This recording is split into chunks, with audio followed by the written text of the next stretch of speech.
Chapter 2 Vocabulary: melancholy, a sad or gloomy feeling or state of mind. Chapter 2. And so at dawn, that day in the first week of August, May Tuck woke up and lay for a while beaming at the cobwebs on the ceiling. At last she said aloud, "The boys will be home tomorrow." May's husband, on his back beside her, did not stir. He was still asleep, and the melancholy creases that folded his daytime face were smooth and slack. He snored gently, and for a moment the corners of his mouth turned upward in a smile.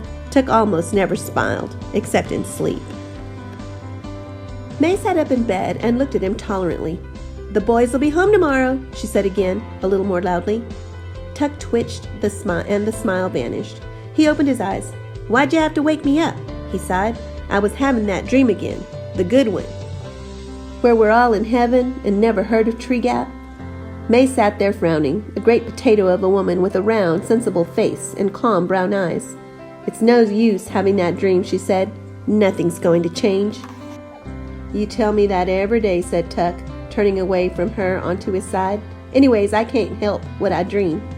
"Maybe not," said May, "but all the same, you should have got used to things by now." Tuck groaned. "I'm going back to sleep," he said. "Not me," said May. "I'm going to take the horse and go down to the wood to meet them." "Meet who?" "The boys, Tuck, our sons. I'm going to ride down to meet them." "Better not do that," said Tuck. "I know," said May, "but I just can't wait to see them. Anyways, it's been 10 years since I went to Tree Gap. No one will remember me. I'll ride in the sunset just to the wood, and I won't go into the village. But even if someone did see me, they won't remember me. They never did before. Now did they?" "Suit yourself then," said Tuck into his pillow. "I'm going back to sleep." May Tuck climbed out of bed and began to dress. 3 petticoats, a rusty brown skirt, and one enormous pocket, an old cotton jacket, and a knitted shawl which she pinned across her bosom with a tarnished metal brooch.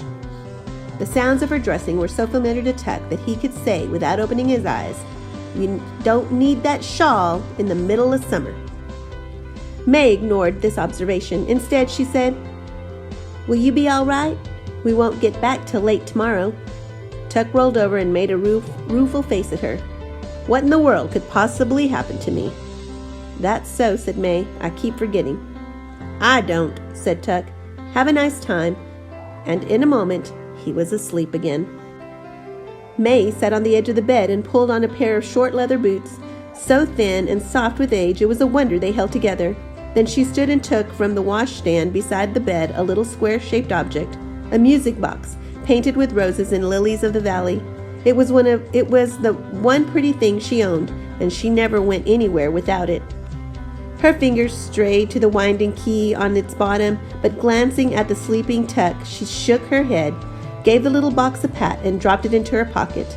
Then, last of all, she pulled down over her ears a blue straw hat with a drooping, exhausted brim. But before she put the hat on, she brushed her gray-brown hair and wound it into a bun at the back of her neck. She did this quickly and skillfully, without a single glance in the mirror. May Tuck didn't need a mirror, though she had one propped up on the washstand. She knew very well what she would see in it. Her reflection had long since ceased to interest her. For May Tuck and her husband, and Miles and Jessie too, had all looked exactly the same for 87 years. Chapter 2 Questions. Number 1. What did Tuck dream about? Number 2. Why did May not look at her reflection?